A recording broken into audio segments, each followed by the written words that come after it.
જય સિયારામ. આજે ફરી એકવાર પેરેન્ટિંગ ટિપ્સ લઈને આવી છું. હું પેરેન્ટિંગ કોચ કોમલ હરિયાણી આપની સમક્ષ. તો ટિપ્સ આપતા પહેલાં હું એક ગીતથી શરૂઆત કરીશ જે તમારે ધ્યાનથી સાંભળવાનું છે કે એક કબૂતર નાનું એને બહુ ગમે ઉડવાનું, એ ઉડ્યું છાનું માનું, એ ઉડ્યું છાનું માનું, ત્યાં કબૂતરના પપ્પા બોલ્યા ઘૂ ઘૂ ઘૂ. એક કબૂતર નાનું એને બહુ ગમે ઉડવાનું, એ ઉડ્યું છાનું માનું, ત્યાં કબૂતરના મમ્મી બોલ્યા ઘૂ ઘૂ ઘૂ, ત્યાં કબૂતરના મમ્મી બોલ્યા ઘૂ ઘૂ ઘૂ. તો આજે તમારી સામે એક ટાસ્ક છે કે આ ગીતમાં કબૂતરના માતા પિતાએ કબૂતરને ઉડવા બદલ એને હિંમત આપી હશે કે એની હિંમતને તોડી હશે. તો આ વિડીયો જોતાં જોતાં તમારે કમેન્ટમાં લખવાનું છે કે એના માતા પિતાએ એને હિંમત આપી છે કે એની હિંમતને તોડી છે. તો ફરી એકવાર પેરેન્ટિંગ ટિપ્સ લઈને તમારી સમક્ષ આવી છું. તો આપણે જોઈએ કે બાળક સાથે તમારું બોન્ડિંગ સ્ટ્રોંગ કરવા માટે તમારે બાળક સાથે મળીને તમારા 3 ફેમિલી રૂલ બનાવવાના છે. માતા પિતાએ જાતે નહીં, બાળક સાથે મળીને બનાવવાના છે. તો 3 રૂલને આપણે 1 બાય 1 જોઈએ. તો પહેલો રૂલ છે કે જમતી વખતે મોબાઈલ કે ટીવી નહીં.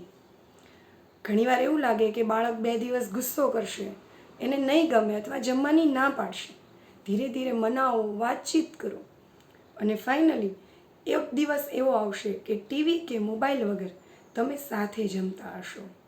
પણ આ રૂલ માતા પિતા અને બાળક બંનેએ ફોલો કરવાનું છે.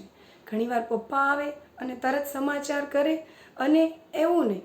જે રૂલ છે એ ફેમિલી રૂલ, એટલે માતા પિતા ટીવી જોશે તો બાળક કહેશે, અને બાળક જોશે તો માતા પિતા એને કહી શકશે કે આપણો રૂલ નંબર 1 જમતી વખતે મોબાઈલ નહીં. અને જ્યારે જમતી વખતે તમે મોબાઈલ યુઝ નહીં કરો ને ત્યારે તમને વાતચીત માટેના નવા ટૉપિક મળશે. માતા પિતા પોતાના અનુભવો કહેશે, બાળક પોતાની સ્કૂલ લાઈફમાં બનેલી, સ્કૂલના દિવસ દરમિયાન બનેલી વાત કરશે, જેના લીધે માતા પિતાનું બાળક સાથેનું જે બોન્ડિંગ છે ને એ વધશે. રૂલ નંબર 2 સ્વચ્છતા. ઘરમાં માતા પિતા અને બાળકે પોતાની વસ્તુ પોતે મૂકવાની જગ્યા પર.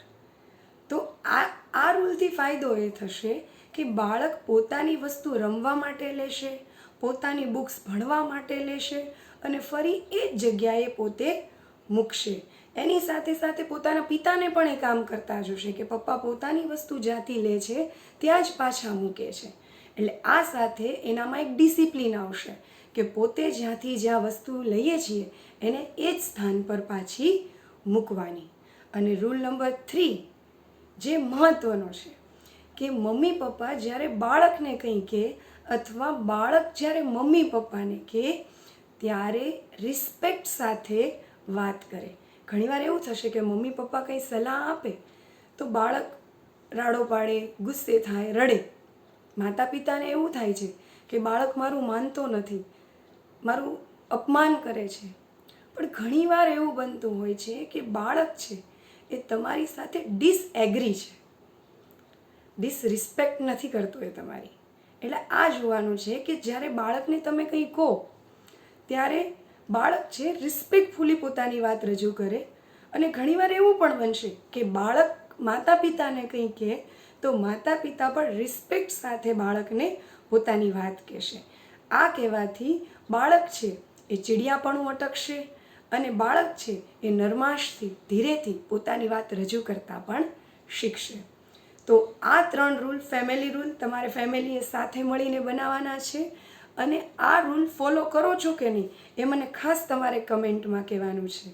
અને આ ચેનલ દ્વારા માતા પિતાને યોગ્ય રાહ મળે ખાસ એના માટે છે. ઘણીવાર અમુક જે લોકો વિડીયો જોતા હોય એને એવું લાગે કે ભાઈ અમારે નાના બાળકો નથી તો જોવાથી કંઈ ફાયદો નથી. પણ આ ચેનલ તમે તમારા રિલેટિવ્સ, ફેમિલી મેમ્બર્સ અથવા તમારા શેરીમાં, પાડોશીમાં પણ મોકલી શકો છો, જેનાથી એ માતા પિતાને યોગ્ય ગાઈડન્સ મળે અને એક નાનું એવું પુણ્ય તમને પણ મળે. તો આ ચેનલ સાથે જોડાઓ, સબસ્ક્રાઈબ કરો અને આવી અનેક ટિપ્સ માટે તૈયાર રહો. Thank you.